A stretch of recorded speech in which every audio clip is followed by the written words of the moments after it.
La parole de Dieu a la capacité de transformer. La parole de Dieu est capable. On l'appelle la lumière, on l'appelle le sel, on l'appelle le marteau qui brise le roc, on l'appelle la matrice même de la création. Parce que quand Dieu parle, il y a toujours des accomplissements qui accompagnent sa parole. Et lorsque je vais déclarer de la part du Seigneur, le problème qui était trop lourd pour toi ne sera plus porté par toi.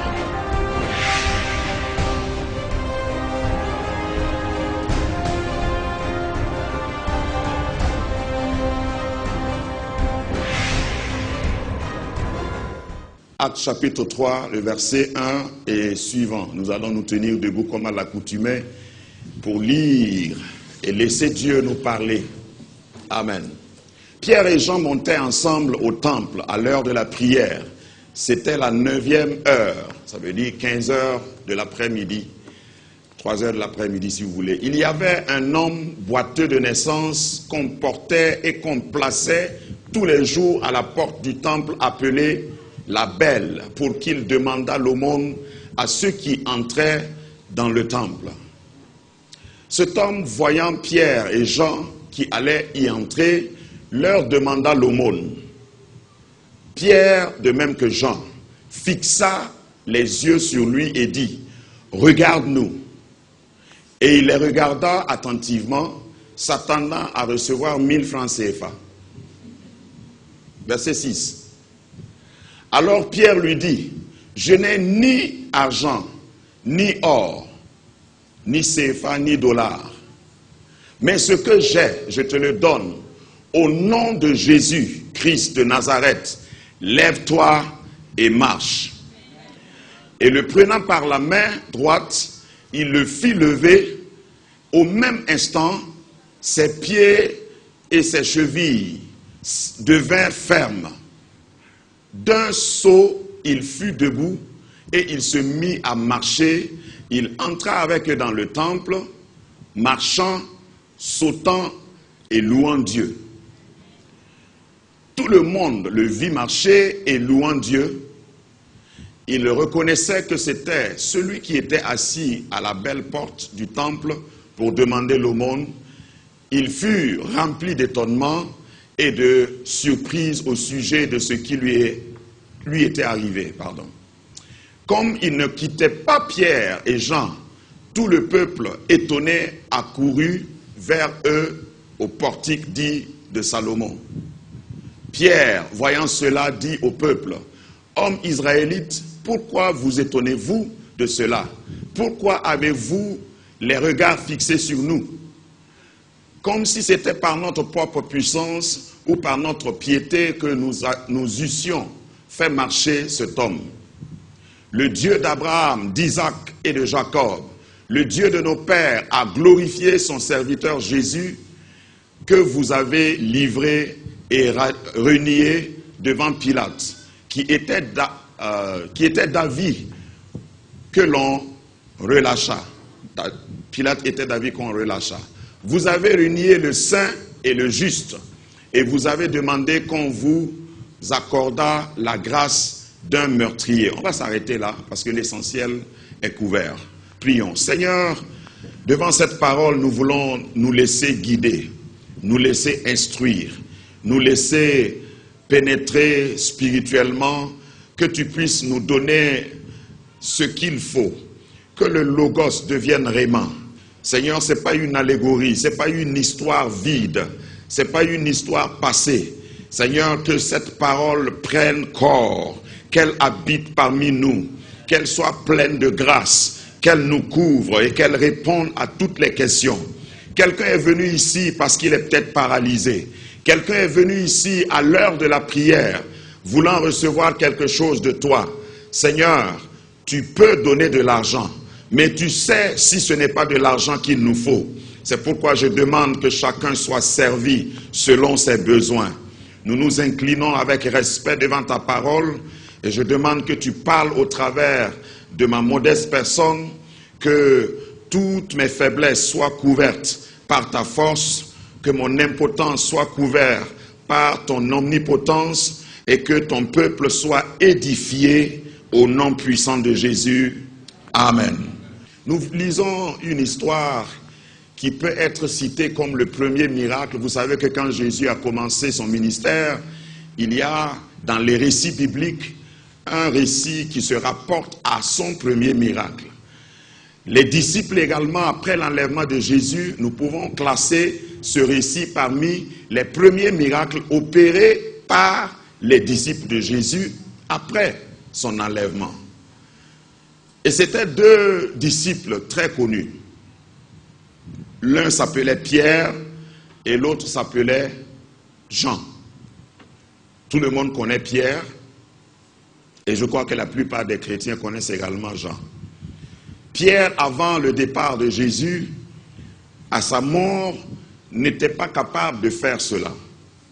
Il n'était pas capable de tenir tête à la foule. Il a fallu le baptême du Saint-Esprit, parce que ce passage suit Actes chapitre 2, qui parle de l'événement ou de l'avènement du Saint-Esprit, où ils ont été baptisés du Saint-Esprit à la chambre haute. Je rappelle qu'il y avait 120 fidèles, mais Jésus avait 12 disciples, ce qui sous-entend que Jésus avait au moins 120 disciples, parce que si on dit fidèles, ça veut dire qu'ils étaient aussi disciples. Mais il y avait seulement 12 qu'il a choisis pour avoir avec lui, mais il y a un qui a failli à sa mission. Donc, généralement, je dis aux pasteurs quand j'enseigne, si dans votre église, vous avez un démon parmi 12 disciples, vous avez gagné. Si c'est un seul démon, quoi. C'est pas moi qui dis, hein, c'est Jésus qui dit qu'il y a un parmi les disciples qui a un démon. Il parlait de Judas. Parce que beaucoup de chrétiens veulent que, si c'est Jésus qui a choisi, que tout le monde soit parfait. Et il y en a qui s'exclament en disant, comment? Est-ce que dans l'église, il y a ça aussi? Et parmi les disciples, il y avait ça aussi. Donc, il faut faire attention et s'attacher. Chacun est appelé à Christ, ça c'est juste une parenthèse, chacun est appelé à Christ pour lui-même. Ne te préoccupe pas de l'autre, s'il est un Judas, toi tu n'as qu'à être Pierre ou Jean. Dis-moi Amen. S'il y a des Judas, ne te préoccupe pas d'eux, le maître va s'occuper d'eux. Mais toi, sois Pierre ou sois Jean, capable de dire, regarde-nous. J'ai toujours été interpellé par cette phrase. Avant de revenir à ce paralytique, les disciples ont dit, regarde-nous. Il n'y a pas beaucoup de chrétiens qui peuvent dire, regarde-moi. Ils sont chrétiens clandestins, chrétiens un peu cachés. Chrétiens le dimanche, oui, il y en a beaucoup, mais pendant la semaine, ils ne peuvent pas dire, regarde-moi. Hein? Il y en a qui, par diplomatie, disent, non, regarde au Seigneur seulement. Le Seigneur veut que tu dises, puisqu'il n'est plus ici, il veut que tu dises à ton entourage, regarde-moi. Quand je te regarde, qu'est-ce que je peux voir? Est-ce que je peux voir un peureux ou bien je vais voir un fidèle disciple qui peut faire marcher des paralytiques? Parce que c'est ça, c'est à ça que Dieu nous a appelés. C'est ça notre mission. Revenons de façon analytique sur le texte. Pierre et Jean allaient à l'église à l'heure de la prière. Dis avec moi, l'heure de la prière. Parce que la prière a une heure. Ce qu'on sous-entend ici, c'est que c'est à l'heure de la convocation, à l'heure de la réunion de toute l'assemblée. Il y a des gens qui sont membres de certaines églises, sans dire que c'est ici, et qui ne connaissent pas les heures de prière. C'est important quand on appartient à une église de connaître les heures de prière. Et chaque dimanche, on répète les heures de prière, de rencontres officielles ici, et il y en a qui ne les reconnaissent pas. Tu pries à la maison, oui, c'est bien, félicitations, mais si tu veux certaines classes, certains types, certaines dimensions de victoire, il faut que tu sois avec d'autres personnes. Je voudrais aussi dire quand même qu'il y a des gens qui n'ont aucune heure de prière, ni sur le plan corporatif, ni sur le plan individuel, ils n'ont pas d'heure de prière. C'est important, après avoir connu l'heure de la prière à l'église, que toi-même tu aies une heure de prière. Si je te demandais quelles sont tes heures de prière dans la journée, je sais que tu vas me dire, non, moi je suis membre de Grâce Académie, nous sommes dans la grâce, nous sommes sous la grâce, à tout moment on peut prier dans la douche, on peut prier couché, on peut prier en rêve, il y en a même qui prient en esprit seulement. Tu ne vas jamais les entendre prier. Nous vivons et nous avons bénéficié d'une grâce que je crois quelquefois nous négligeons. Les Juifs prient 3 fois par jour. Ils se réfèrent à Daniel. Ils prient 3 fois par jour. L'heure de la prière te permet de réguler ta vie sociale, ta vie économique, ta vie professionnelle. L'heure de la prière rythme ta vie. Si tu n'as pas d'heure de prière, tu vas circuler, tu vas marcher, tu vas vivre ta vie chrétienne sans règlement. Tu ne pries que quand tu as loupé un accident. Tu ne pries que quand tu as vu un chat noir traverser ton salon. Tu ne pries que quand, il y en a qui ont peur des lézards, quand tu rencontres un lézard dans ta douche. Au nom de Jésus, c'est en ce moment que tu pries. Mais ça, ce n'est pas l'heure de la prière. L'heure de la prière consiste à avoir un temps résolu, régulier, où chaque fois tu pries. Daniel priait chaque fois à l'heure de la prière. Il priait 3 fois par jour. Il y en a qui veulent dire, moi je fais économie, je vais prier avant de dormir. Dis à ton voisin, nous tous on sait ça. On sait comment la prière avant de dormir là se termine. Par une musique désagréable. Hein? Il y en a qui, le fait de se mettre à genoux même pour prier en fin de journée ne te garantit pas que tu vas finir ta prière.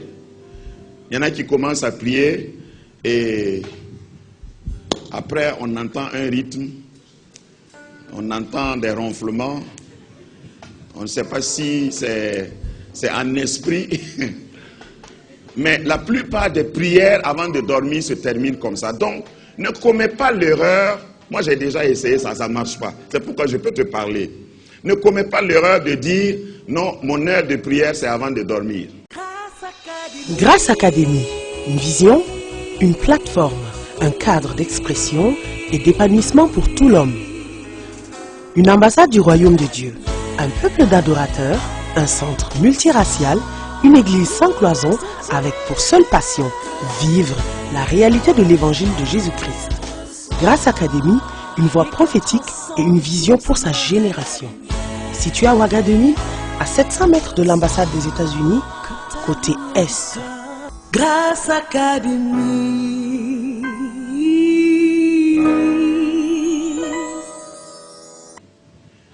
Tu cours partout, hein, et le soir tu viens, tu dis, je vais faire une prière de rattrapage.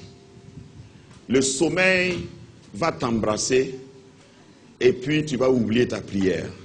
Il y en a aussi qui choisissent le matin. Et le matin, si tu n'es pas discipliné, tu ne peux pas. Parce que le plus souvent, on se réveille en catastrophe à 15 minutes avant l'heure de pointe au bureau et on murmure quelques mots. On dit, Seigneur, tu comprends, tu sais que je suis vraiment... Ta parole dit d'obéir aux autorités.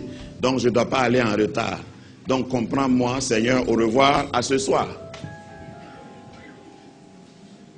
Tu démarres ta moto ou ta voiture et tu oublies que tu as quand même demandé la protection de Dieu. Donc, tu dis, Seigneur, protège-moi sur la route. Au nom de Jésus, je disperse tous les démons et je vais aller en paix et revenir en paix. Ça, ce n'est pas la prière. L'heure de la prière, c'est une heure que tu choisis et tu te disciplines dans ta vie. C'est à cause de cela, j'insiste là-dessus parce que c'est à cause de cela que Pierre et Jean sont arrivés, ils n'ont pas fait une prière longue. Ils ont dit, regarde-nous, parce qu'ils étaient habitués à l'heure de la prière. Les chrétiens qui prient beaucoup souvent dans l'église ne veut pas dire qu'ils prient beaucoup à la maison. Je vous ai déjà dit ici que les vraies prières là ne sont pas faites au micro. Hein? Quand vous écoutez quelqu'un prier au micro, même les pasteurs, Il prie avec éloquence. Il prie avec des mots choisis.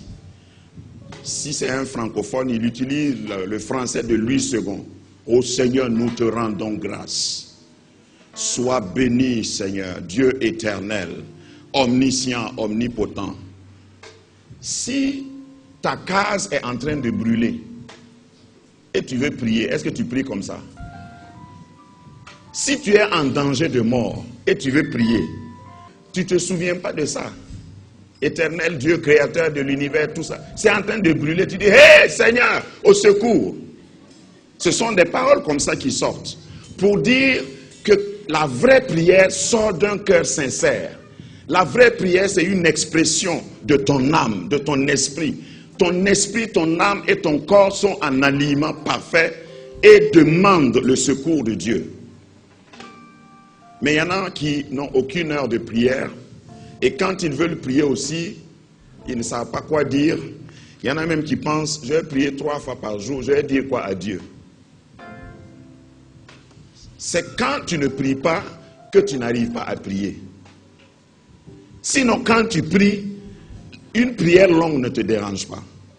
L'heure de la prière, ça c'est le premier point. Maintenant, il se trouve qu'ils sont arrivés à l'heure de la prière et ils ont trouvé un autre monsieur qui était aussi fidèle aux heures de prière. Donc je vais faire 2 tableaux, ça va être l'essence de mon message, le clou de mon message. Voilà 2 disciples qui étaient fidèles aux heures de la prière, et voilà un paralytique qui était aussi fidèle aux heures de la prière. Et ce matin, sous le son de ma voix, peut-être qu'il y a ces 2 catégories. Parce qu'il ne suffit pas d'être fidèle aux heures de la prière, il y a d'autres conditions à remplir. Le paralytique, la Bible dit qu'on le transportait. D'abord, il était paralysé depuis sa naissance. Il y a une version de la Bible qui dit qu'il était un fœtus paralysé. C'est-à-dire, la malformation n'a pas commencé quand il a vu le jour. Il est né comme ça. Quand quelqu'un est né comme ça, c'est une fatalité, surtout en Afrique. On leur donne même des noms. Mais il y a des gens aussi qui exploitent ceux qui sont nés comme ça. Et je ne vous apprends rien. Il y a des gens, quand ils ont des jumeaux, c'est un fonds de commerce pour eux. Je ne parle pas des gens de ton village, mais j'en ai vu. Il y a des gens, lorsqu'ils ont un infirme dans leur famille, l'infirme devient un fonds d'exploitation. Je crois que ce monsieur était dans ce cas-là. Qui le transportait? Est-ce que vous avez réfléchi un peu? On les appelle, dans certains milieux, des exploitants de misère. Le fait que tu sois paralysé à quelqu'un qui est content. Le fait que tu ne puisses pas marcher toi-même, il y a quelqu'un qui veut exploiter ça. Il veut exploiter ton impotence. Il y a même beaucoup d'associations caricatives, humanitaires, des personnes qui disent qu'ils font des bonnes œuvres, des philanthropes, qui exploitent la misère des autres. J'en ai déjà vu. Et ils ne veulent pas que tu guérisses. Parce que si je fonde une ONG à partir de tes pieds, c'est-à-dire tes pieds sont perclus, tu es perclus des pieds ou tu es infirme et je fonde mon ONG pour aider ceux qui sont infirmes. Je n'ai pas intérêt à ce que tu guérisses, puisque je veux ta photo pour faire fundraising, pour faire des appels de fonds. Il y a des gens dans la vie, même dans le milieu qu'on dit chrétien, qui n'ont pas intérêt à ce que toi tu grandisses. Tu viens à l'église, tu écoutes des messages, tu écoutes des enseignements, mais rien ne bouge. Tu essaies de partager ta peine avec un faux frère, un qui n'est pas engagé, qui n'est pas fidèle au Seigneur, et il te dit non, tu sais, c'est pas grave. Déjà tu viens à l'église, c'est bien, il suffit d'être sincère. Hein? Le Seigneur comprend. Hein? Tu vois les pasteurs qui aiment Torah là, eux ils sont obligés de faire ça. Lui il n'a pas le choix, il faut qu'il soit à l'église. Mais nous, comme nous sommes des simples chrétiens, tu vois. C'est pas nécessaire que tu viennes tout le temps. Tu viens dimanche là déjà, ça suffit. Faut regarder ceux qui viennent même pas dimanche là. Donc, ils n'ont pas intérêt à ce que tu grandisses, tu guérisses. Ils veulent exploiter ta misère. J'ai toujours pensé, parce que j'ai prêché plusieurs fois sur ce passage, j'ai toujours pensé à la condition de cet infirme. Être né paralysé, c'est grave. Il n'a jamais connu ce qu'on appelle jeu de quartier. Ses promotionnaires pouvaient jouer au football dehors, lui il ne pouvait que regarder à distance. Ça c'est déjà un poids, une souffrance morale. Et en plus, tout ce qui venait pour l'aider, c'était pour l'exploiter. Parce qu'on dit qu'on le transportait chaque jour à l'église, au temple. Et le temple, selon certains chercheurs, avait 7 portes.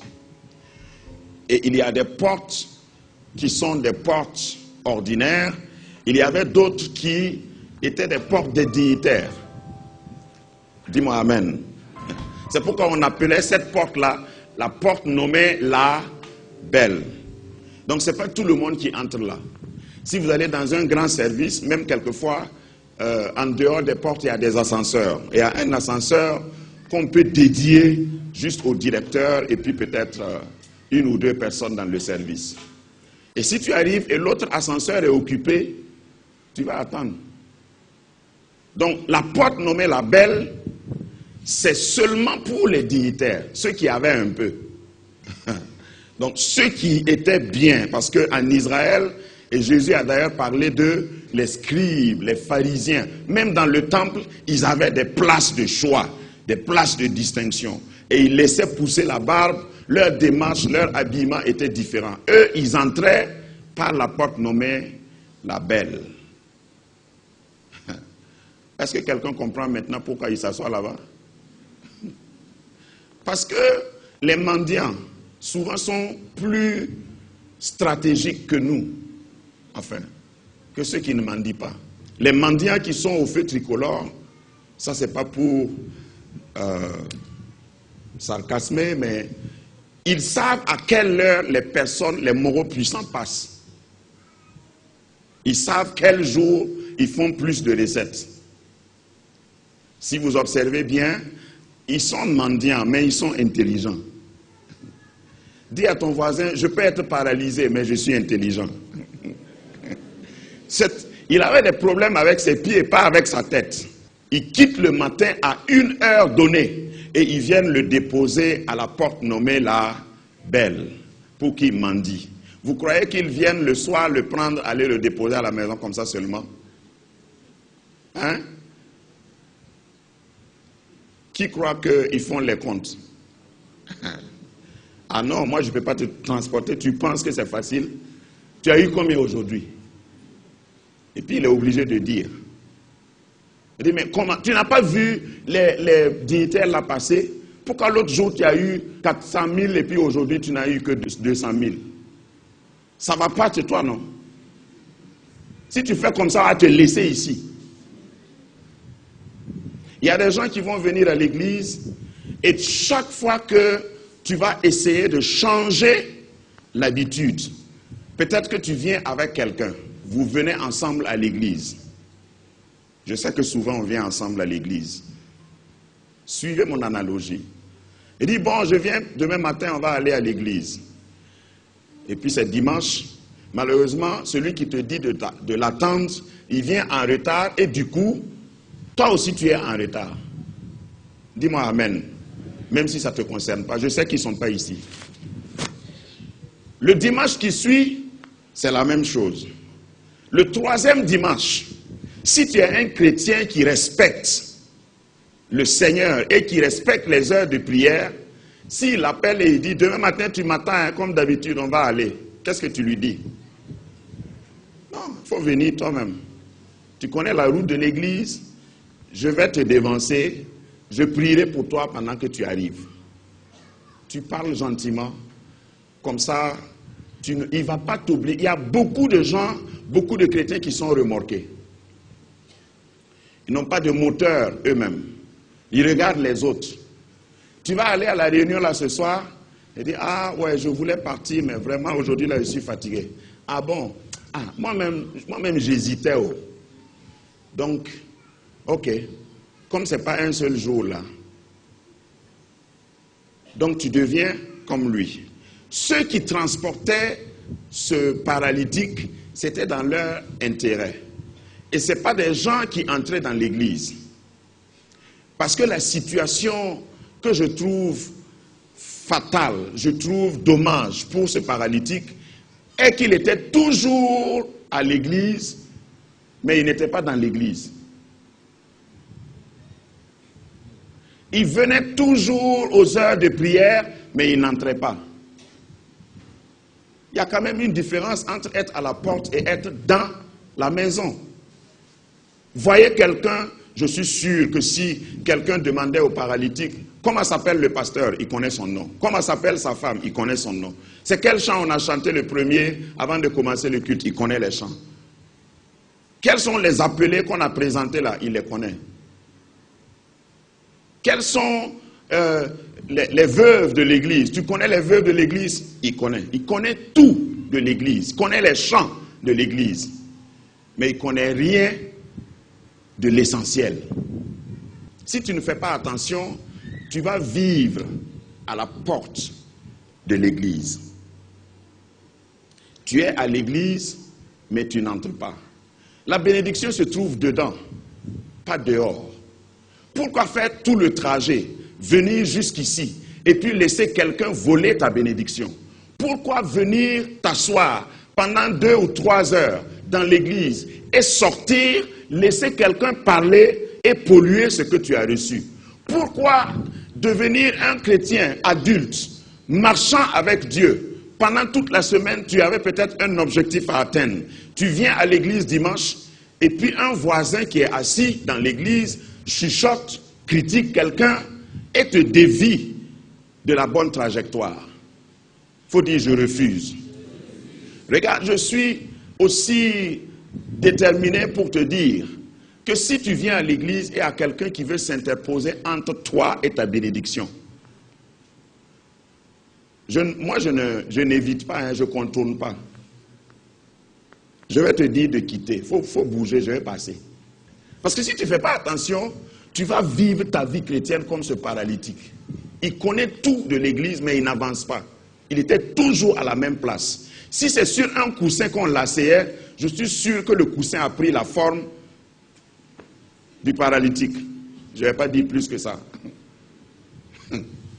Chaque fois, il était à la même place. Et s'il y avait d'autres paralytiques, je suis sûr qu'ils se sont bagarrés une fois. Vous n'avez jamais vu ça en ville. C'est moi qui suis toujours à ce feu-là. Toi, tu cherches quoi ici? Les nouveaux malades comme ça, là, va chercher un autre feu. Nous, on est ici, nous, on est anciens. On est dans... Ah.